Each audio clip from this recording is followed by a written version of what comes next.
इसमें हम लोग देखेंगे 15 important question civil code clerk mains के लिए जीके जीएस का। तो अभी मैं वीडियो अपलोड करने वाली थी ऐसे का, और वो प्रीवियस ईयर क्वेश्चन बिट्स मतलब है और बहुत सारे एग्ज़ाम्स में आए हुए हैं। लेकिन जब मैं वीडियो अपलोड कर बना रही थी तो मैं देखी कि बहुत सारा उसमें गलत हो गया है। ग्रामेटिकल मिस्टेक बहुत ज़्यादा थे, थोड़े बहुत स्पेलिंग भी मिस्टेक थे। तो फिर उसको शाम में अपलोड करूँगी। आप लोग उस पर लाइक करिएगा अगर अच्छा लगेगा तो। अगर ये अच्छा लगेगा तो इस पर भी कर दीजिए, इसमें क्या है। तो स्टार्ट करते हैं। आज है सबसे पहला टॉपिक, सबसे पहला क्वेश्चन, साइमन कमीशन भारत कब आया। तो साइमन कमीशन भारत, इसका आंसर हो गया, ये थोड़ा सा मोटा हो जाता है मेरा क्योंकि पेन का अभाव है इस वजह से। तो इसका आंसर होगा 1928। अब इसके बारे में थोड़ा बहुत देख लें। तो अब क्या है कि ये 8 नवंबर को, यहाँ देखिए क्या हुआ। 8 नवंबर को 1927 साइमन कमीशन का गठन हुआ। गठन हो गया, गठन हुआ तो फिर भारत कब आया, 1928 में आ गया। जब 1928 में आया, जब ये गठन हुआ तो गठन में क्या हुआ था कि 7 मेंबर थे। मेंबर में से 7 में से कोई भी इंडियन नहीं था, सब अंग्रेज था, सब ब्रिटिशर्स थे। तो क्या हो गया, इससे लोगों में, इंडिया के लोगों में बहुत गुस्सा आ गया। तो फिर उन लोगों ने क्या किया, इसका बहिष्कार करने लगे कि नहीं, ये मतलब साइमन गो बैक। तो 1928 में ही साइमन गो बैक का नारा लगा। वो किसने लगाया था, तो वो लगाया था लाला लाजपत राय ने। लाला लाजपत राय उन्होंने लगाया था। फिर जो है उसके बाद इन्होंने एक और ये तो आता है बहुत बार कि लाला लाजपत राय में साइमन गो बैक का नारा किसने लगाया, तो लाला लाजपत राय ने लगाया था। और साथ साथ इंडियन के जो भी उस टाइम में थे उन्होंने भी सपोर्ट किया। और एक उन्होंने बोला था बात कि मेरे पीठ पर पड़ी एक एक लाठी, ऐसे करके है कुछ, वो भी एग्जाम में पूछता है। और साथ ही साथ उसके बाद क्या हुआ, उसके बाद फिर 1930 में 2 पार्टी था इंडिया का, दक्षिण भारत का, जस्टिस पार्टी और यूएनिस्ट पार्टी। ये जस्टिस पार्टी और यूएनिस्ट पार्टी, ये दोनों जो है सपोर्ट कर दिया इसको, साइमन कमीशन को। सपोर्ट करने के बाद क्या हो गया, जब सपोर्ट किया तो फिर 1930 में साइमन कमीशन ने क्या किया, अपना रिपोर्ट प्रस्तुत कर दिया। फिर उस जब रिपोर्ट प्रस्तुत किया और इसी रिपोर्ट के तहत बना 1935 का भारत शासन अधिनियम। अब आप लोग को ये क्वेश्चन पूरा समझ में आ गया होगा कि इस क्वेश्चन में क्या क्या है। एक, सबसे पहले 1928 में साइमन कमीशन भारत आया, बना कब था, 1927 में। 1930 में जो है रिपोर्ट प्रस्तुत कर दिया, क्यों, क्योंकि यूआर पार्टी और जस्टिस पार्टी ने सपोर्ट कर दिया। साइमन गो बैक का नारा किसने लगाया, लाला लाजपत राय ने लगाया। तो अब हम लोग आगे चलते हैं। नेक्स्ट, विश्व का सबसे बड़ा महाद्वीप कौन सा है। तो सबसे बड़ा महाद्वीप कौन सा है बताइए, तो है हमारा एशिया, जहाँ पे हम लोग रहते हैं। अब एशिया का रिलेटेड जीके थोड़ा बहुत हम लोग देखें तो देखिए, विश्व का सबसे बड़ा तो महाद्वीप तो हो गया एशिया। अब इसमें से क्या क्या सबसे बड़ा छोटा ऐसा देख ले। सबसे बड़ी एशिया का सबसे बड़ा अगर नदी देखे तो वो कौन सा है, एक सेकेंड।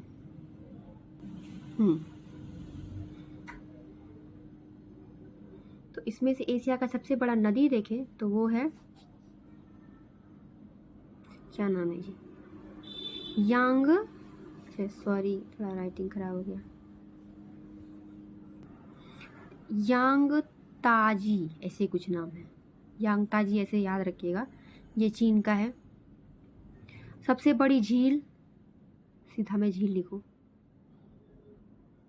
वो है कैप्सियन सागर, को पता होगा, कैप्सियन सागर झील। सबसे बड़ा द्वीप क्या है नाम, बोर्नियो द्वीप, हाँ बोर्नियो नाम है, बोर्नियो नाम है ना, बोर्नियो द्वीप। तो समझ में आ गया आप लोग को। सबसे बड़ी नदी है यांग ताजी, जो चीन की है, झील है कैप्सियन सागर, द्वीप है बोर्नियो झील। सबसे बड़ा द्वीप है एशिया का, एशिया है सबसे बड़ा महाद्वीप। और सबसे बड़ा देश अगर क्षेत्रफल से देखें तो रूस है, जो कि कुछ पार्ट यूरोप में भी है। और ऐसे अगर देखें जनसंख्या वाइज तो हमारा चाइना। हमारा चाइना। आगे देखते हैं। तो सब इसमें है गति के, न्यूटन के गति के पहले नियम को सामान्यतः क्या कहा जाता है? तो क्या कहते हैं गति का पहला नियम? तो न्यूटन ने 3 गति के नियम दिए थे, तो आप लोग को पता है। तो तीनों देखें, तो पहला, दूसरा और तीसरा। पहला का आंसर क्या है? पहला को क्या बोलते हैं? जड़त्व का नियम। ये सबको पता होगा, ये बहुत बार क्वेश्चन, जड़त्व का नियम। तो पहला है जड़त्व। दूसरा क्या है? दूसरा है बल का नियम। न्यूटन का दूसरा नियम को क्या बोलते हैं? बल का नियम। अच्छा, मेरी बात को ध्यान से सुनिएगा क्योंकि राइटिंग बहुत ही खराब हो रहा है।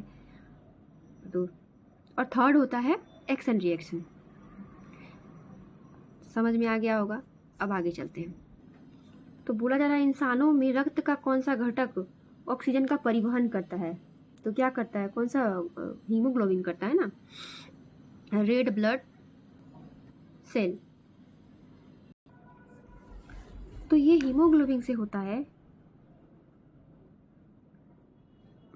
हीमोग्लोबिन से, हीमो से ऐसे याद रखिएगा। अब हम इसके बारे में थोड़ा देख लें।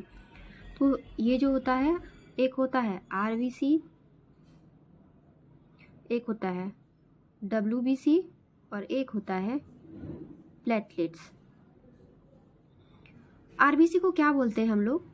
आरबीसी को बोलते हैं एरिथ्रोसाइट। ये क्वेश्चन पूछता है आरबीसी को क्या बोलते हैं। बिलीव नहीं हो रहा था, प्रीवियस ईयर सर्च कर लो, मिल जाएगा। आरबीसी को एरिथ्रोसाइट मिलते हैं। डब्ल्यूबीसी को बोलते हैं ल्यूकोसाइट, और प्लेटलेट्स को बोलते हैं, क्या बोलते हैं? थ्रोम्बोसाइट। हाँ, अच्छा, थ्रोम्बोसाइट। मेरा अच्छा पेन में खरीदूंगी तो थोड़ा अच्छा से बता पाऊंगी, इसलिए मैं जल्दी वीडियो भी नहीं अपलोड करती। आगे है, परमाणु में कौन कौन से मूल कण होते हैं? क्या क्या होते हैं? इलेक्ट्रॉन, प्रोटॉन और न्यूट्रॉन। ये तो सबको पता है। अब अच्छा, ये जो आप लोग को इतना तो पता है ना कि इसको लिखते कैसे हैं? परमाणु में कौन कौन से मूल कण हैं? तो लिखेंगे परमाणु में 3 मूल कण है, इलेक्ट्रॉन, प्रोटॉन और न्यूट्रॉन। और एक बात, कुछ लोग इसको डिस्क्रिप्टिव बोल रहे हैं, मतलब ये वन लाइनर को। तो जो भी स्कूल में पढ़े होंगे तो क्या इस तरह से वन लाइनर को डिस्क्रिप्टिव बोला जाता था? तो डिस्क्रिप्टिव नहीं होता। डिस्क्रिप्टिव मतलब किसी चीज़ को डिस्क्राइब करके लिखना होता है। मैं किसी को जज नहीं कर रही, लेकिन एक है, ये वन लाइनर आंसर होते हैं। आप 1 सेंटेंस में आंसर दो बस। अगर ये डिस्क्रिप्टिव होता तो 1 मार्क्स कभी नहीं मिलते।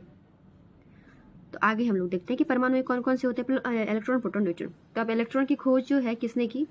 इलेक्ट्रॉन की खोज की थी थॉमसन ने। किसने? तो थॉमसन ने। इसने किस ईस्वी में किया? 1897 में किया। नेक्स्ट है प्रोटॉन। प्रोटॉन की खोज जो है गोल्ड स्टीन ने किया, लेकिन इसका नाम अगर देखें किसने दिया तो वो रदरफोर्ड ने। गोल्ड स्टीन ने, स्टीन सही है शायद, ये 1917 में। और न्यूट्रॉन की खोज किसने की? तो चैडविक ने। ये कब किया? चैडविक ने 1932 में किया, 1932 में। ठीक है, अब आगे चलते हैं। परमाणु की खोज किसने की? अगर ये हो जाता कि परमाणु की खोज किसने की, तो डाल्टन ने की, जॉन डाल्टन ने। तो आप लोग को समझ में आ रहा होगा मेरा पढ़ाने का तरीका। नेक्स्ट है जीडीपी का पूरा नाम, gross domestic product. Next class जब मैं लूँगी तो इसके बारे में डिस्क्राइब करके बताऊंगी, आज नहीं। अब मंदी का मुख्य विशेषता क्या है? रिसेशन क्या होता है? जब कम होता है दाम, वही रिसेशन होता है। इसके बारे में भी नेक्स्ट वीडियो में मैं बताऊंगी। आगे देखें, सबसे लंबा समुद्र तट किस राज्य में है? सबसे बड़ा समुद्र तट ये है गुजरात। गुजरात। अब इसका डिटेल में थोड़ा बहुत देखें। पहला क्वेश्चन तो ये पूछता है कि समुद्र तट है कितना। अब नेक्स्ट पूछता है कि इसका मतलब ये एरिया कितना घेरता है इस तरह से। तो 75-16 लिखिएगा, पता नहीं कभी 17 तक कोई पॉइंट समथिंग कुछ रहता है, तो 75-16 ऐसे याद रखिएगा। इतना इसका एरिया कवर करता है। और यह पूछता है कि सबसे व्यस्त बंदरगाह कौन सा है। तो सबसे व्यस्त बंदरगाह है जवाहरलाल नेहरू पोर्ट। अब आप लोग कमेंट में बोलना कि ये है कहाँ जवाहरलाल नेहरू पोर्ट। और देखिए, और ये समुद्र तट टोटल कितना राज्य और कितना ये घेरता है, तो 9 राज्य और 4 केंद्र शासित प्रदेश यूनियन टेरिटरी घेरते हैं। तो ये हमारा भारत। तो इधर है बंगाल की खाड़ी, इधर है बंगाल की खाड़ी और इधर है अरब सागर। अब क्वेश्चन में पूछता है कि भारत के पूर्वी तट में क्या है, तो बंगाल की खाड़ी है। पश्चिमी तट में क्या है, तो अरब सागर है। टोटल 5-6 क्वेश्चन है जो कि प्रीवियस ईयर में एक ही क्वेश्चन में करा दी। अब आगे देखते हैं भारत का सबसे ऊंचा जलप्रपात कौन सा है। तो ये हो जाएगा क्या नाम था का कुचिकल जलप्रपात। हाँ, कुचिकल पता नहीं स्पेलिंग सही लिख रही हूँ, हिंदी में थोड़ा खराब है इसलिए मैं हिंदी में भी प्रैक्टिस करती हूँ। कुचिकल जलप्रपात। अब ये कुचिकल जलप्रपात है कहाँ, तो कर्नाटक में है। कर्नाटक में है तो किस नदी पे है, तो वराही नदी पे है। अब एक और है कर्नाटक का ही, वो अच्छा ठीक, कितना खराब। एक है जोग जलप्रपात, अब थोड़ा सही लग रहा है। जोग जलप्रपात ये भी कर्नाटक का है और ये है सारावती नदी पे। सारावती नदी ये भी कर्नाटक। ठीक, अब इसके अलावा देखिए बिना कर्नाटक वाला एक है दूध सागर जलप्रपात जो मांडवी नदी पे है। दूध सागर वो है मांडवी में। और एक कौन सा है इम्पोर्टेंट, एक और, अच्छा नेक्स्ट वीडियो में देखेंगे। क्वेश्चन ऊपर उड़ गया। तो किससे मापते हैं, विद्युत धारा को मापने का यंत्र पूछ रहा है, तो ये हो जाएगा अमीटर। अमीटर हो जाएगा। अब विद्युत धारा का एसआई यूनिट क्या है, वो है एम्पियर। अच्छा एक सेकंड, सॉरी हिंदी में लिख दूँ, एम्पियर, ठीक है। अब है वोल्ट मीटर। एक होता है ना वोल्ट मीटर। वोल्ट मीटर से किसको नापते हैं, वोल्ट मीटर को विद्युत विभव को मापते हैं। और एक होता है ओम मीटर। ओम मीटर इसको प्रतिरोध को नापते हैं। किसको नापते हैं, प्रतिरोध को। नेक्स्ट क्वेश्चन है राष्ट्रपति पर महाभियोग की प्रक्रिया संविधान के किस अनुच्छेद में दी गई है। तो ये जो है महाभियोग ये है 61 में, यानी कि हटाने के, महाभियोग का मतलब क्या होता है, हटाने के लिए 61। तो अभी तक कोई भी ऐसा राष्ट्रपति नहीं है जिसको कि इस तरह से हटाया गया हो।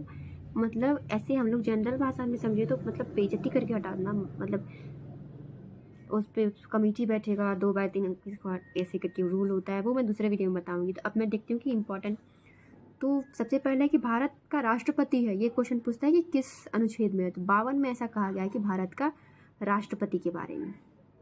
अब है इसका चुनाव से रिलेटेड है 54 कि चुनाव होगा, ये है। एक है राष्ट्रपति को क्षमादान की शक्ति है, ये बहुत बार प्रीवियस ईयर में आया हुआ है, तो वो है अनुच्छेद 72 में, और वो है क्षमादान। अब आते हैं पीएच मान किस बात का संकेत देता है, कि कोई भी वस्तु कितना अम्लीय है और कितना क्षारीय है, यही चीज़ ये बताता है पीएच मान। ठीक है, तो बचपन से ही आप लोग पढ़े होंगे कि एक स्केल होता है पीएच स्केल, इसमें से 0 से लेकर 14 तक दिखाया गया था, और ये है 7। तो ये है न्यूट्रल वैल्यू और ये होता है H2O का, पानी का। तो अगर पीएच का वैल्यू 7 से कम है यानी कि वो क्षारीय होगा, और अगर 7 से ज़्यादा हो गया तो वो क्या होगा, अम्लीय होगा। तो अब हम लोग इसको सबको मिटा के देखें थोड़ा, देखिए यहाँ देखिए। तो HCl का कुछ इंपॉर्टेंट जिसका कि पीएच पूछता है, HCl इसका होता है एक नींबू का रस, यहाँ सिर्फ मैं नींबू लिख दूँ तो समझ जाइएगा। नींबू का रस का होता है 2 से 3। और क्या होता है, सिरका का कितना होता है 3। दूध का होता है 6.5। दूध का पूछता है, नींबू का रस का पूछता है, जो बता रही हूँ सब पूछा हुआ है प्रीवियस ईयर क्वेश्चन, वही मैं कर रही हूँ। रक्त का आप लोग बताओ कितना है, ये बहुत बार पूछा हुआ है, ये जगह छोड़ देती हूँ, आप लोग कमेंट बॉक्स में बताना कितना है। सोडा वाटर का होता है 8 से 9। बेकिंग सोडा का होता है शायद 9 ही होता है, हाँ। साबुन का भी बहुत बार पूछता है, साबुन का होता है 10 से 11। बेकिंग सोडा का 9। और सोडियम हाइड्रोक्साइड होता है, अच्छा अगले वीडियो में दिखते हैं, शायद उसका 10, 13, 14 होता है, हाँ। अगर आगे देखें तो भारत में जो था योजना आयोग को बदल कर बनाया गया था नीति आयोग, ये तो सबको पता होगा, जिसको नहीं पता तो उसको मैं थोड़ा बताऊं। तो देखें कब बना था, 1 जनवरी 2015 को बना। और इसका हेड कौन होता है, हेड होता है पीएम। और इसका उपाध्यक्ष एक इम्पॉर्टेंट होता है, उपाध्यक्ष वो क्वेश्चन में पूछता है, वो अभी फिलहाल है सुमन के बैरी। इसका हेड क्वार्टर कहाँ है नीति आयोग का, नीति आयोग, इसका हेड क्वार्टर है न्यू दिल्ली। और इसके बारे में ज़्यादा नहीं पूछा। आगे देखिए कि 2024 का ओलंपिक खेल कहाँ आयोजित किया गया। ये कहाँ किया गया तो पेरिस फ्रांस में किया गया। अब हम देखें कि इसमें टोटल पदक कितने जीता था इंडिया ने, तो इंडिया ने 6 पदक जीते थे, जिसमें से एक था रजत, जो कि नीरज चोपड़ा ने, सबको पता होगा कि नीरज चोपड़ा ने जेवलिन थ्रो और 5 कांस्य जीता इंडिया ने, जिसमें से